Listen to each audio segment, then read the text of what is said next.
I'm Donna Moore, 32, an accountant in Omaha, Nebraska. For years, I've poured my savings into keeping my family afloat: hospital bills for Dad's heart surgery, my sister's college tuition, a new roof after a brutal Nebraska storm. I even turned down a job in Chicago, a real chance to climb just to stay close. For them. At our family dinner table, the one I paid to refinish, Dad cleared his throat. "We've decided," he said, voice firm, "the house, the savings. Everything goes to your sister. She deserves it for her business dreams." My stomach twisted. Mom nodded, her eyes dodging mine. "She's got big plans," she said, as if my sacrifices were nothing.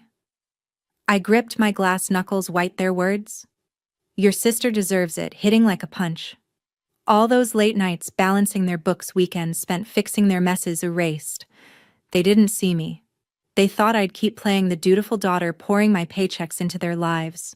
I wanted to scream, but my silence burned louder. My heart raced as I stared at that table, the weight of their betrayal sinking in.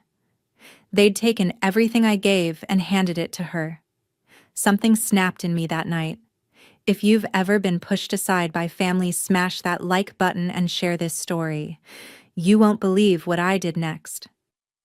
As the plates sat untouched, my mind drifted to everything I'd given up. 5 years ago, Dad's heart surgery landed us with a bill for $15,000. Mom called me past midnight, her voice breaking, saying they had no way to pay.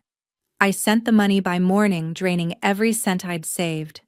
No weekend trips, no new shoes, just a quiet glance from Dad when he left the hospital.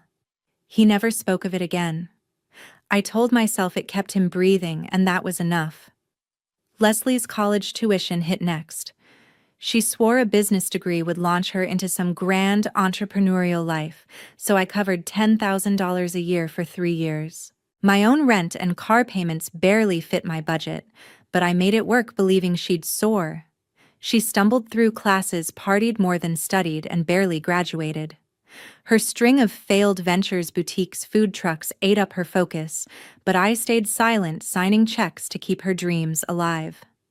2 summers ago, a storm tore through Omaha, shredding our family home's roof. Mom pleaded over the phone, saying they'd lose the house without help. I paid $8,000 for repairs, taking extra hours at my accounting job to scrape it together. I still see that roof when I pass by, a marker of what I gave. The deepest cut was Chicago. A firm offered me a senior accountant position, $85,000 a year, a real chance to build something for myself. I said no. Leaving felt like betraying them, so I stayed anchored to Omaha. Each sacrifice stacked like stones on my chest. Late nights at my desk, numbers swimming, I wondered when I'd breathe for me. Dad's recovery, Leslie's degree, that sturdy roof I made, those happen. Yet they never noticed. Leslie swept in, spinning tales of her next big idea while I footed the bill.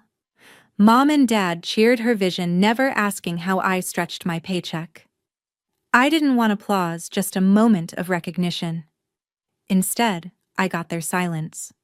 The math told a harsh truth. All the money I gave them: hospital bills, tuition, repairs, while Leslie burned their money on designer clothes and weekend getaways. I'd seen the receipts when Mom handed me their tangled credit card statements to sort. I never said a word, just kept paying. My apartment stayed bare, my savings shrank, but I thought family meant giving until it stung. I'd let go of trips, my career, my own peace, all for them. They leaned on me, expecting I'd always carry the weight. Leslie never offered a cent. She'd arrive with new earrings, boasting about investor meetings while I covered their bills. Mom and Dad called her their dreamer, their star, but never asked how I managed. I thought loyalty meant putting them first, even when it hollowed me out. Those years of giving left me empty, my future fading with every dollar I sent. I wasn't fully angry then, but the burden of their indifference grew heavier. I'd built their world brick by brick, only to see they'd never valued it. I couldn't keep giving everything for nothing. That night, their faces around the table came into sharp focus. I sat in our Omaha dining room, the weight of my sacrifices still heavy from my thoughts. Dad straightened his eyes steady. "We've made up our minds," he said, voice cutting through the clink of silverware. "The house and our savings, they're going to Leslie. She deserves it for her dreams." My breath caught a sharp pang slicing through me. Mom nodded, her hands clasped tightly. "Leslie's got ambition," she said, her tone final like a door slamming shut. "She needs this to build her future." Leslie leaned back, a smug glint in her eyes as if she'd always known she'd come out on top. My heart pounded, a rush of heat rising to my face.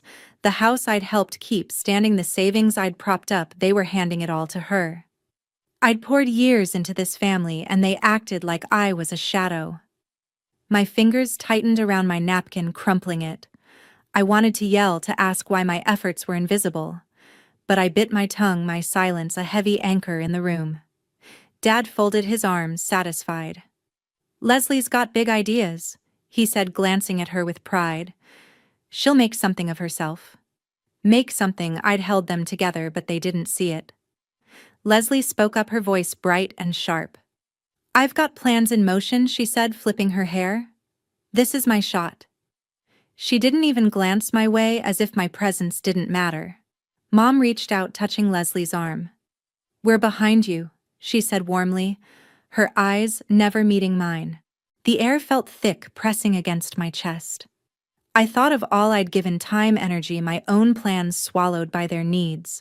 They didn't know the nights I'd spent worrying over their finances, the choices I'd made to keep them secure. They didn't care. Leslie's dreams were just words, half-baked schemes that never landed, but they crowned her the star. I was just the one who made it possible. My throat tightened, a storm churning inside me. I could have stood, slammed my hands on the table, let it all spill out. But I stayed still, my gaze locked on the table's edge. They kept talking, their voices buzzing about Leslie's future, her potential. Each word stung, carving deeper into my loyalty. I'd believed family meant standing together, but they'd left me carrying the load alone, then given the reward to her.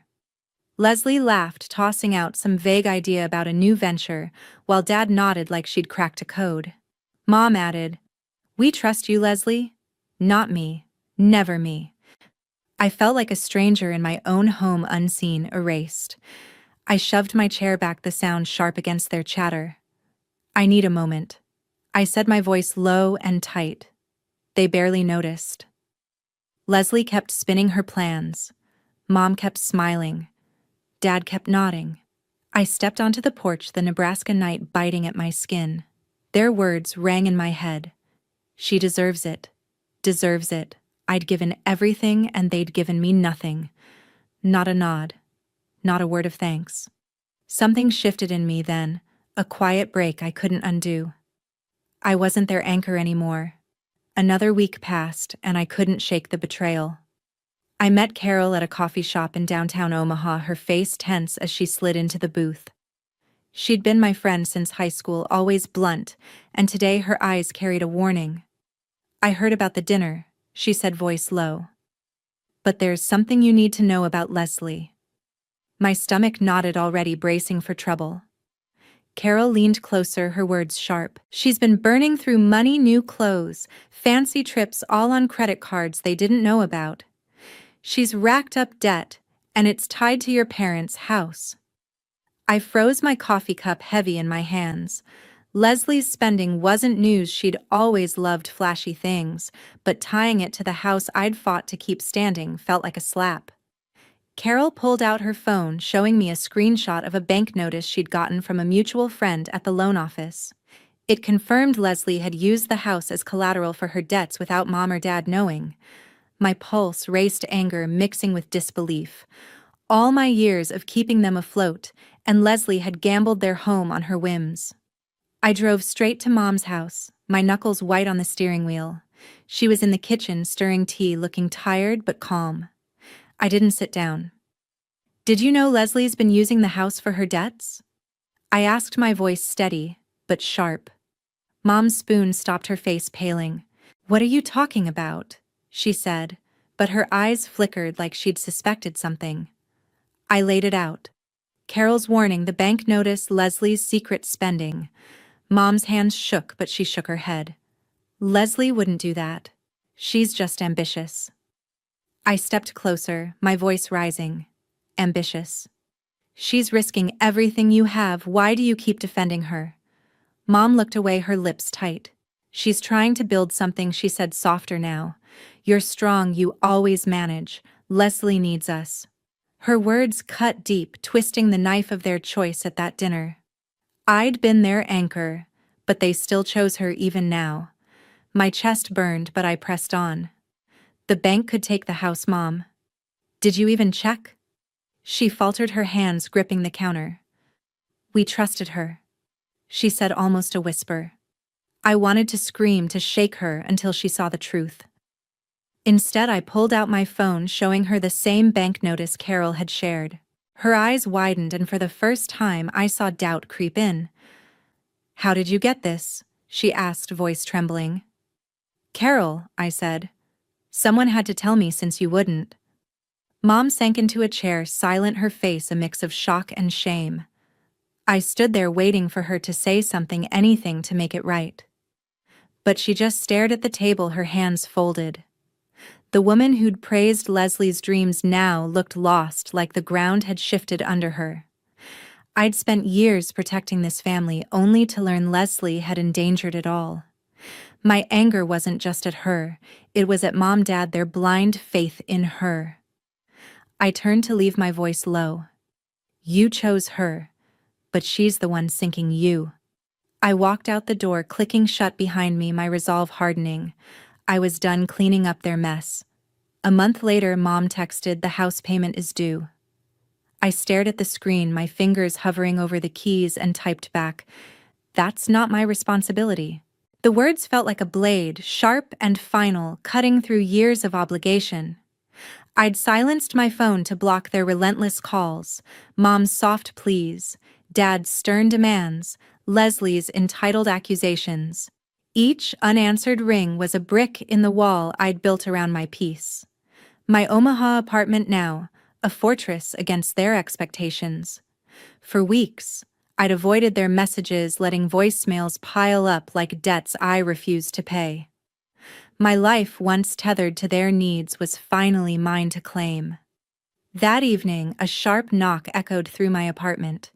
I opened the door to find Mom, Dad, and Leslie standing there, their faces a tense tableau of desperation and defiance. Mom clutched a folder of bank notices, her hands trembling as she stepped forward. We're out of time, she said, her voice cracking under the weight of panic. The bank will take the house if you don't help. I leaned against the doorframe, arms crossed, my expression unyielding. Leslie dug this hole. I said, my tone cold but steady. Let her climb out.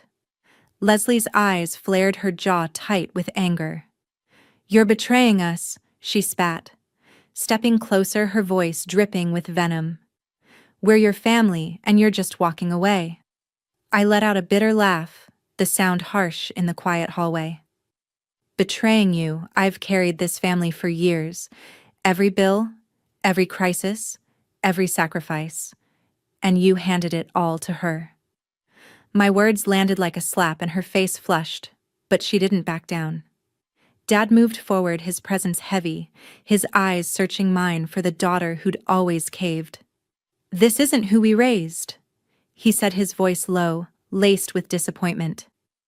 You're letting us fall apart. The accusation stung, a sharp twist in my chest, but I held my ground. I've given enough, I said, locking eyes with Leslie. Your mess, your problem. Her lips parted, but no words came, her defiance faltering under my gaze. Mom's voice broke the silence, soft and pleading. Please, just this once, she said, her eyes glistening with unshed tears. We're your family. I scanned their faces. Mom's trembling hands, Dad's furrowed brow, Leslie's clenched fists. They weren't here for me. They were here for what I could give. My heart pounded, not with guilt, but with a clarity I'd never felt before. Family doesn't mean I'm your bank, I said, my voice firm, unshaken. I'm done. I stepped back, ready to close the door, but Leslie lunged forward, her voice rising. "You think you're better than us?" she demanded, her eyes wild with desperation. "You'll regret this when we lose everything." I met her gaze, unflinching. "No, Leslie," I said, my words deliberate. "You'll regret gambling their home on your schemes." Her face crumpled, a flicker of fear replacing her bravado. Dad raised a hand as if to calm her, but his eyes stayed on me, heavy with judgment. "You're choosing yourself over us," he said, his tone final like a verdict. I nodded, unapologetic. "Yes," I said. "For the first time I am." Mom reached out, her fingers grazing my arm, but I pulled away. "Don't," I said, my voice softer but no less resolute. "You made your choice when you picked her." The air grew thick, their silence louder than any argument. I thought of the years I'd spent balancing their books, stretching my paychecks, sacrificing my dreams to keep them afloat. Every late night, every missed opportunity, every quiet moment of resentment, it had led to this. They'd taken my loyalty for granted, assuming I'd always bend, but I was no longer their anchor. I glanced at the folder in Mom's hands, the bank notices spilling out, a testament to Leslie's recklessness. "Call the bank," I said, my eyes on Leslie. "Fix it or face it. I'm not your way out anymore." She flinched, her hands balling into fists, but she stayed silent, her usual confidence gone. I closed the door, the click echoing in the stillness. Their voices lingered outside, muffled but persistent, pleading and accusing in turn. I walked to my window, the Omaha skyline glowing against the dusk, a reminder of the life I was reclaiming. My phone buzzed again, another voicemail, probably Dad's stern voice, or Leslie's entitled pleas. I didn't check. Instead, I sank into my couch, the weight of their expectations lifting. My pulse steadied, replaced by a quiet freedom. I'd spent years giving everything only to be sidelined for Leslie's empty promises. Now I was choosing myself, and it felt like breathing for the first time in years. Their problems were no longer mine. The next week, whispers started spreading. I noticed it first at the grocery store in Omaha, where neighbors I'd known for years averted their eyes, their hushed voices trailing behind me.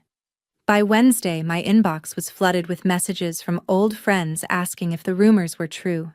Leslie had taken to social media, painting me as the villain, a selfish daughter who'd abandoned her family in crisis.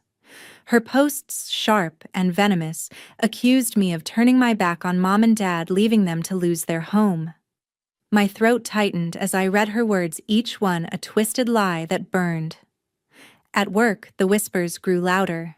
Colleagues I barely knew shot me sidelong glances, their conversation stopping when I walked by. A coworker, someone I'd trusted, pulled me aside. "Is it true you're letting your parents' house go to the bank?" she asked, her tone heavy with judgment. I shook my head, my voice steadied despite the heat rising in my chest. "No," I said. "That's not the story." But the truth didn't matter. Leslie's lies had spread like wildfire, and people believed what was easiest to swallow. Mom called that afternoon, her voice cold. "People are talking," she said. "They're saying you've walked away from us." I gripped my phone, my knuckles pale. "Leslie's the one spreading this," I said, my words sharp. "She's lying to save herself." Mom paused, then sighed. "You need to fix this," she said, as if I were the one who'd started the fire. I hung up my hands, shaking, the weight of her words settling like a stone. They weren't just letting Leslie's lies spread, they were adding fuel. Dad's email came next, formal and cutting. "Your actions are tearing us apart," he wrote. "People in town are calling us desperate because of you." I stared at the screen, my pulse racing. Desperate, I'd spent years keeping them afloat, but now I was the one dragging them down. Their accusations stung, not because they were true, but because they came from the people I'd given everything for. I didn't reply. Instead, I scrolled through Leslie's latest post, a public rant about my cold heart, complete with comments from strangers calling me ungrateful, heartless. I walked to a park near my apartment, needing air to clear the haze of their words. The Omaha skyline loomed in the distance, steady and indifferent. I'd always thought family was a bond that held through anything, but now it felt like a trap. Leslie's lies weren't just words, they were a campaign to bury me, to make her the victim, and me the traitor. And Mom and Dad, instead of stopping her, were piling on their silence in her defense, louder than any argument we'd ever had. By Friday, the rumors had reached my clients. One, a local business owner I'd worked with for years, sent a curt email. "Heard about your family," it read. "Not sure we can keep working with someone who'd do that." My stomach sank, a cold dread settling in. Leslie's posts weren't just personal, they were hitting my life, my work, my name.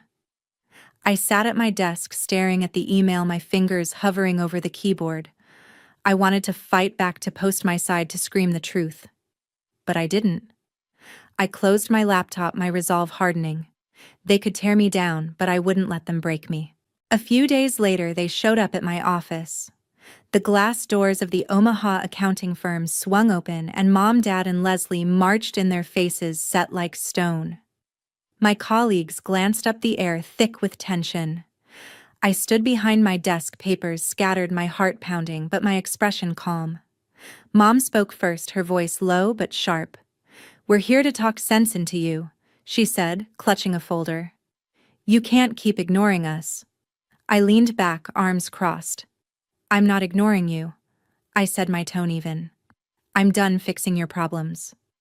Leslie stepped forward, her eyes blazing. "You're acting like you're above us," she snapped. "People are talking, and it's because of you." I raised an eyebrow, unfazed. "Because of me? You're the one who lied, Leslie. You dragged them into this mess."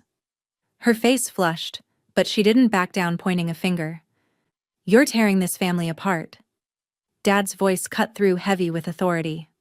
"Enough," he said, stepping between us. "We're losing everything, and you're sitting here unmoved." His words hit hard, but I held my ground. "I'm unmoved because I've given enough," I said, my voice steady. "Leslie made her choices. She needs to own them."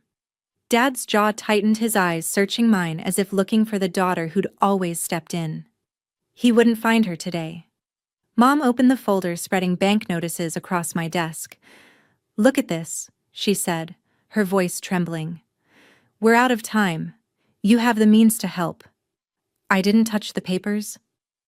"Leslie used the house as collateral," I said, my gaze locked on her. "She needs to fix it, not me."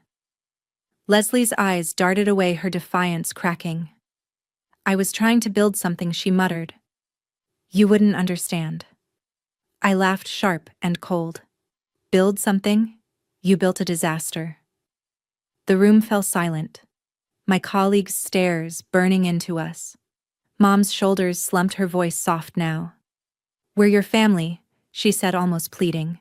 "Does that mean nothing?" My chest tightened, her words echoing years of duty I'd carried. But I was done. "Family doesn't mean I'm your bank," I said. "Leslie, call the bank. Work it out." "I'm not your way out anymore." Her lips parted, but no words came. She looked to Mom and Dad, waiting for them to step in, but they didn't. Dad's face hardened. "You're choosing yourself over us," he said, his voice low. "I never thought you'd be this selfish." The word stung, but it didn't break me. "Selfish?" I said, stepping closer. "I gave you everything for years. Now it's Leslie's turn to step up." I turned to her, my voice firm. "You made this mess. Clean it up." She flinched, her hands clenched, but she stayed silent. For the first time, I saw fear in her eyes, not defiance. Mom reached for my arm, but I stepped back. "We're done here," I said, gesturing to the door. "I have work to do." They stood there frozen, as if expecting me to change my mind. I didn't. Dad shook his head, turning away first. Mom followed her steps, slow, the folder still on my desk. Leslie lingered, her gaze locked on me, a mix of anger and desperation. "You'll regret this," she said, her voice barely a whisper. I met her eyes, unflinching. "No, Leslie. You will." She walked out the door, closing behind them, leaving only silence. Weeks later, the truth came crashing down. A neighbor sent me a news article from Omaha's local paper. The headline, "Stark Local Family Loses Home to Foreclosure." Mom and Dad's house, the one I'd poured my heart into saving for years, was gone. The article didn't name Leslie, but it didn't have to. Word spread fast. Her reckless spending, her lies about building a future had been exposed when the bank seized the property. Neighbors whispered about her lavish trips and designer bags purchased while the family's foundation crumbled. I sat at my kitchen table staring at the screen, a quiet relief washing over me. The truth was out, and it wasn't my burden anymore. Leslie's social media went silent, her posts about my cold heart replaced by a void. Friends who'd once believed her lies began messaging me, their tones apologetic. "We didn't know," one wrote, recounting how Leslie had spun tales of my betrayal to anyone who'd listen.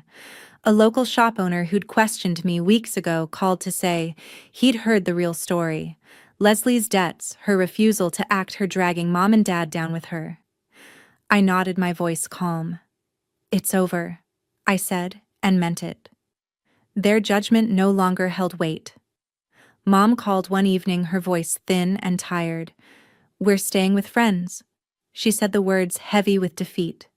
"We lost everything." I waited, expecting her to ask for help, but she didn't. Instead, she added, "Leslie's gone. She left town." My chest tightened, not with guilt, but with clarity. Leslie had run, leaving Mom and Dad to face the wreckage alone. "I'm sorry it came to this," I said, my tone steady. "But it wasn't my fault." Mom didn't argue, her silence a reluctant admission. Dad never called, his absence louder than any words. I walked through my apartment, the Omaha skyline glowing beyond my window. For the first time in years, I felt light, unburdened by their expectations. I started saying no more, often, not just to them, but to anyone who demanded too much. My days became my own, filled with quiet evenings, new hobbies, and a career I built without their shadow. I wasn't running from family. I was choosing myself. The whispers in town faded, replaced by respect from those who saw me stand firm. I'd lost their love, perhaps, but I'd gained my freedom. This journey taught me a hard lesson: family doesn't mean owing someone your life. Setting boundaries isn't selfish, it's survival. Leslie's lies and my parents' demands showed me that love shouldn't come with a price tag. I hope my story resonates with you. If it does, I'm grateful you've stayed with me until the end. Please share your thoughts below. What would you have done in my place? And if you found value in this story, consider subscribing to this channel for more. Your support means the world.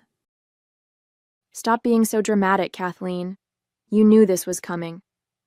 My husband Tom's words cut through the air as he stood in our Palm Springs living room, smirking at the photo album I'd spent weeks creating. "I mean, look at this. 25 years of marriage condensed into a pathetic little book? Really?" I watched silently as he flipped through the pages, carelessly bending the corners I'd so carefully arranged. Each photo represented a milestone in our life together. Our wedding day, the purchase of our first home, holidays and family gatherings. What Tom didn't know was that between those memories lay something far more valuable than sentiment. "Well, since we're being honest," he continued, closing the album with a dismissive snap, "I've been seeing Jessica from the office for the past 8 months. She's young, ambitious, everything you used to be." He gestured toward his packed suitcase by the door. "I'm leaving tonight. We'll be staying at the Grand Vista Hotel until we find our own place." Jessica, his 28-year-old intern. Of course. I'd suspected their affair since I noticed his late-night meetings and the mysterious perfume that clung to his shirts. But I'd kept quiet, biding my time, waiting for the right moment. "That's quite the announcement," I said, my voice steady despite the trembling in my hands. "And on our anniversary, no less." "Oh, come on, don't tell me you actually expected me to celebrate?" He laughed, and the sound echoed through our high-ceilinged living room. "The album, the dinner reservation I know you made at Lorenzo's. It's desperate, Kathleen. You're desperate." I rose from the couch, smoothing my dress. The emerald green one he'd always said made me look old. Walking over to where he stood, I reached for the photo album. "You're right about one thing, Tom. This evening isn't going as planned." His eyebrows rose as I pulled the album from his grasp. "What are you doing?" "Taking back what's mine," I replied, a small smile playing at my lips. "After all, you won't be needing these memories anymore." What Tom didn't realize was that between those carefully curated photos lay the key to my future, and the end of his comfortable life as he knew it. I'd known about Tom's affair for months, but that wasn't what had kept me up at night. 1 week ago, I'd received news that would change everything. My hands trembled slightly as I held the album, remembering the moment I'd checked those numbers on my lottery ticket. 6 numbers that had transformed me from an aging housewife into a multi-millionaire. The memory of that moment was still crystal clear. Sitting at my kitchen table at 3 a.m., double and triple checking the numbers under the dim light, afraid to breathe, afraid to believe. The first person I called wasn't Tom, it was Eleanor Wilson, the most respected financial advisor in Palm Springs. We'd spent 3 days meticulously planning and securing my future. Everything was already set up in my name only, protected by a team of lawyers who specialized in lottery winners. The trust was ironclad, the accounts secure, and my future carefully mapped out. I'd even started looking at beachfront properties in Malibu, dreaming of a fresh start away from the desert heat and suffocating memories. "You know what's funny, Tom?" I said, running my fingers along the album's spine. "I always thought it would hurt more, discovering your affair, watching you leave. But somehow, it doesn't. I thought about all the signs I'd ignored over the past 8 months, the late nights, the secret phone calls, the mysterious weekend conferences that never seemed to have any paperwork attached to them." He paused by the door, his hand on the suitcase handle. "Don't tell me you're having some sort of emotional breakthrough." His tone was mocking, but I caught the hint of uncertainty in his eyes. For 25 years, he'd been able to read me like a book. Now, for the first time, he seemed unsure of what he saw. "Actually, I've had quite a few breakthroughs lately." I sat down at our antique desk, the one he'd insisted we buy last year, putting us further into debt. It's amazing how clarity comes when you least expect it. I thought about the moment I'd decided to create this album, carefully selecting photos that would hide my secret between their pages. Tom's phone buzzed. He glanced at it, smirking. "That's Jessica. She's waiting downstairs." He straightened his tie, the blue silk one I'd given him for Christmas. "I'll have my lawyer contact you about the house and assets. Try not to make this messy, Kathleen. It's better for everyone if we handle this like adults." I nodded, watching him fidget with his watch. He was probably calculating how much he could get in the divorce, how he'd maintain his lifestyle with Jessica. Little did he know that in exactly 3 minutes, his entire plan would crumble. The proof of my fortune was nestled safely between these pages, waiting to be revealed. "Before you go," I said, opening the photo album once more, "there's something you should see." I carefully extracted a document from between the pages of our Hawaiian vacation photos, the last trip we'd taken together, though Tom had spent most of it texting Jessica while pretending to answer work emails. The paper was crisp, official-looking. I held it delicately between my fingers, watching Tom's expression shift from impatience to curiosity. "What's that? Another marriage counseling brochure?" He let out a dry laugh. "I think we're past that point, don't you?" "Actually," I replied, standing up straight, channeling the confidence that had been growing inside me since last week's discovery. "It's something much more interesting. You see, while you were busy planning your new life with Jessica, I was busy too." I unfolded the document slowly, deliberately. The California State Lottery Commission letterhead gleamed under our living room lights. Tom's eyes narrowed as he tried to read it from where he stood. "What are you playing at, Kathleen?" His voice had lost its mocking edge. 7 days ago, I won the lottery, Tom. $98 million to be exact. After taxes, it comes to a little over $60 million. I watched the color drain from his face. "The funny thing is, According to California law, lottery winnings acquired before divorce proceedings begin are considered separate property. His suitcase hit the floor with a thud. "You're lying," he whispered, but his eyes were fixed on the official seal, the verification codes, the amount spelled out in bold black letters. "I'm not. I've already met with financial advisors, lawyers, and investment specialists. Everything's been processed and secured. The money's mine, Tom. All of it." He took a step toward me, then another, his face contorting with a mix of shock and desperation. "Kathleen, honey, let's talk about this. You know I still care about you. Maybe I've been a little hasty." "A little hasty?" I interrupted, my voice steady. "Like when you booked that romantic weekend in Santa Barbara with Jessica? Or when you used our joint account to buy her that diamond bracelet?" His phone buzzed again insistently. Jessica was still waiting downstairs, probably wondering what was taking so long. The irony wasn't lost on me. She was about to get a very different version of Tom than the one she'd been expecting. "You can't do this to me," he said, his voice cracking. "We're married. I have rights." I smiled, feeling lighter than I had in years. "Actually, Tom, I can. And I am. Jessica's waiting for you. You shouldn't keep her waiting. After all, you two have an exciting new life to begin." Tom spent the next hour trying to salvage what he could from his carefully laid plans. His transformation was almost fascinating to watch.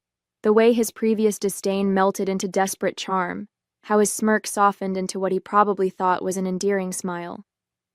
I'd seen this performance before, but never with such high stakes. "We can work this out," he said, pacing our living room. "Think about it, Kathleen. 25 years of marriage, that means something. We've built a life together." He gestured around our home, the one he'd mortgaged twice without telling me to cover his gambling debts. "Sure, I made some mistakes with Jessica, but that was just... it wasn't real. You're my wife." I sat calmly, still holding the photo album. "Your wife? Funny, you didn't seem to remember that an hour ago when you were calling me pathetic." His phone had buzzed at least a dozen times. Each time he'd glance at it nervously before declining the call. Poor Jessica was still waiting downstairs, probably wondering why her wonderful new life hadn't started yet. "I'll break it off with her right now," Tom declared, reaching for his phone. "I'll call her up here, and you can watch me end it. Would that help? Would that prove I'm serious?" I shook my head, almost pitying him. "You really don't get it, do you? This isn't about Jessica. It's about 25 years of lies, manipulation, and disrespect. The lottery just gave me the freedom to finally see it clearly." That's when his tone changed. The desperate charm vanished, replaced by something darker. "You think you can just walk away? After everything I've done for you?" He stepped closer, looming over me. "I made you who you are. Before me, you were nothing. Just some small-town girl with big dreams and no direction." I remained seated, refusing to be intimidated. "And now I'm a small-town girl with $60 million and a very good lawyer." I met his gaze steadily. "Would you like his number?" "You'll be hearing from him tomorrow anyway." "I'll fight you for every penny," he snarled. "I'll drag this out for years. You think you can enjoy your millions while I'm dragging you through court?" Actually, I reached into the album and pulled out another document. "My lawyers have already prepared everything. They've documented your affair, your gambling, the money you've stolen from our accounts. They even have receipts for all the gifts you bought Jessica with our joint credit card. How do you think that will look to a judge?" The color drained from his face again. His phone buzzed one final time, and this time when he looked at it, I saw fear in his eyes. The message preview was visible even from where I sat. "What's going on up there?" "My father's waiting at the restaurant with the investor. We're going to lose everything if we don't show up now." I smiled, understanding dawning. "Ah, let me guess. Jessica's father was going to invest in your new business venture? The one you've been embezzling company funds to start?" Tom stumbled backward, collapsing onto our Italian leather sofa. another extravagant purchase he'd insisted on. How did you... His voice trailed off as I pulled out yet another document from the album. It's amazing what people will tell you when they think you're just a harmless housewife, I said, smoothing the paper on the coffee table. Like Amanda from your accounting department. She's been concerned about those irregular transfers for months, but you kept dismissing her warnings. She was quite relieved to finally share her documentation with someone who would listen. You've been investigating me, his face contorted with rage. You had no right. Actually, as your wife and a shareholder in the company, I had every right. The board of directors thought so too, when my lawyers presented the evidence last week. I paused, letting the implications sink in. They're meeting tomorrow morning to discuss your position, though I suspect that discussion will be quite brief. His phone buzzed again. This time he answered it, hands shaking. Jessica, I can't make it. Something's come up. He winced, holding the phone away from his ear as angry accusations poured out. Finally, he hung up, looking deflated. You've ruined everything, he whispered. No, Tom. You did that all by yourself. I just refuse to play along anymore. I stood up, walking to our floor-to-ceiling windows that overlooked the city lights. You know what the funny thing is? If you'd just been honest, if you'd asked for a divorce like a decent human being, I probably would have shared some of the lottery money with you. Not half, but enough. And now? Now you get nothing. I turned back to face him. Well, not exactly nothing. You get to keep all the consequences of your choices. The board will be pressing charges for the embezzlement, by the way. They're particularly interested in those offshore accounts you thought nobody would find. Tom's face went from red to pale and back again. He lunged for the photo album, probably hoping to find more documents he could destroy. But I'd already removed everything important. What remained were just photos, memories of a life that no longer existed. You calculated, manipulative... He cut himself off, apparently realizing the irony of his accusation. I learned from the best, I replied calmly. Though I have to thank Jessica, too. If she hadn't been so eager to brag about your plans together at her yoga class, I might not have discovered the embezzlement so quickly. Her friend Olivia was very chatty after a few glasses of wine. The truth was finally dawning on him. Every careful plan he'd made, every scheme he'd constructed, was crumbling. He wasn't just losing his comfortable life with me or his future with Jessica. He was losing everything. The police will be here soon, I added, checking my watch. Amanda filed the official report this afternoon. I'd suggest using this time to call a lawyer, a criminal defense one. You're going to need it. A sharp knock at the door made Tom jump. His eyes darted around the room like a trapped animal's, searching for an escape route. Our penthouse was on the 15th floor. There wasn't one. That'll be Detective Harrison, I said, walking calmly to answer it. He's been very interested in those offshore accounts. Wait! Tom grabbed my arm, his fingers digging in painfully. We can work something out. I'll sign whatever you want. Divorce papers, a confession about the affair, anything. Just don't do this.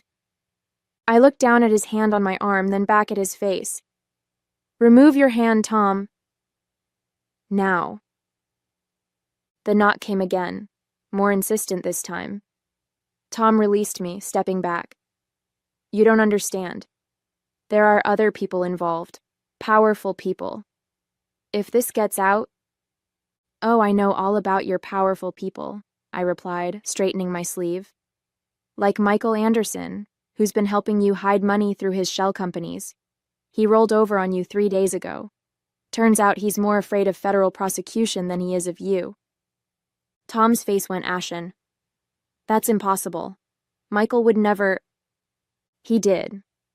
Right after the FBI showed him proof that you were planning to pin everything on him. I smiled slightly. Your text messages were very enlightening. You really should have been more careful with your phone password. 1234 isn't exactly Fort Knox. The knocking had become pounding. Mr. Thomas Wilson, Police, open the door. Tom made one last desperate attempt. Think about what this will do to your reputation. Everyone will know you sent your husband to prison. Is that what you want? To be known as the vindictive wife who exposed a criminal? I interrupted. Who helped uncover millions in corporate fraud? Who protected innocent investors from a scam artist? Yes, I'm comfortable with that reputation. I opened the door to reveal Detective Harrison and two uniformed officers. He's all yours, Detective. I believe you'll find his phone particularly interesting. He was just about to delete some incriminating messages. Tom's face contorted with rage as the officers approached him. You planned this whole thing. The photo album, the anniversary dinner, it was all a setup. Actually, the lottery win was pure luck, I said, watching as they handcuffed him. But everything else? Yes, I planned it carefully. Consider it 25 years of investment finally paying off. As they led him toward the door, he turned back one last time. What about Jessica? Are you going to ruin her life too? Jessica made her own choices, I replied. But don't worry, she's already received copies of your texts with Michael Anderson, including the ones where you called her a useful idiot who would take the fall if anything went wrong. I imagine she's rather busy right now, probably talking to her own lawyer. I watched as they escorted him out, his shoulders slumped in defeat. The photo album still lay on the coffee table, filled with memories of a life that had been built on lies. But I didn't need those memories anymore.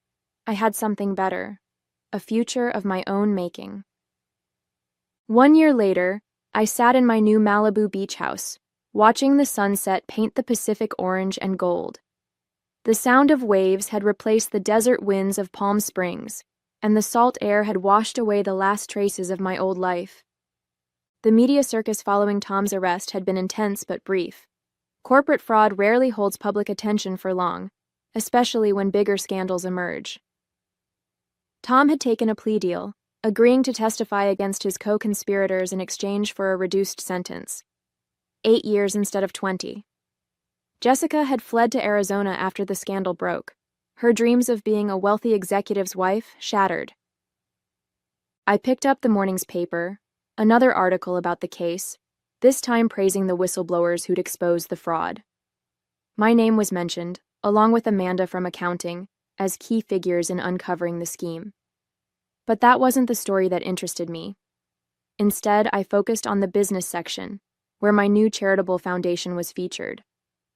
The lottery money had given me freedom, but it was the foundation that gave me purpose. We specialized in helping women escape financial abuse, providing resources and support for those trapped in situations similar to what I'd endured. Every success story felt like a personal victory. My phone buzzed. A text from Eleanor Wilson, my financial advisor. The foundation's latest investment had paid off handsomely. More money to help more women. I smiled, thinking about how far I'd come from that night with the photo album. Sometimes the best revenge isn't about destroying someone else's life. It's about building your own better than ever. Last week, I received an unexpected letter from Tom. The prison envelope sat unopened on my desk for days before curiosity won out. Inside, I found pages of apologies, explanations, and pleas for forgiveness. He'd found God in prison, he wrote, and wanted to make amends. He also mentioned hearing about my foundation's success and suggested that perhaps we could work together once he was released. I had to laugh at his predictability. Even behind bars, he was still looking for angles, still trying to scheme his way into money. I shredded the letter without responding. That evening, at a charity gala for the foundation, I found myself sharing this story with James, a widowed investor who'd become a major donor to our cause. His genuine laugh matched mine, his eyes crinkling at the corners as he shook his head in disbelief. Some people never change, he said, offering me a glass of champagne. But others? He gestured around the room where dozens of women who'd escaped similar situations were now thriving, many running their own businesses. Others transform completely. Speaking of transformation, I replied, remember that photo album that started all this? I finally found a good use for it. I donated it to a museum's exhibition about financial fraud and domestic abuse. The album sat in a glass case, its pages open to show the hidden compartments where I'd stored the evidence. Below it, a plaque read, "Sometimes the strongest chains are the ones we think we can't break." James raised his glass. "To breaking chains." "And building bridges," I added, thinking of all the women we'd helped, and all those still to come.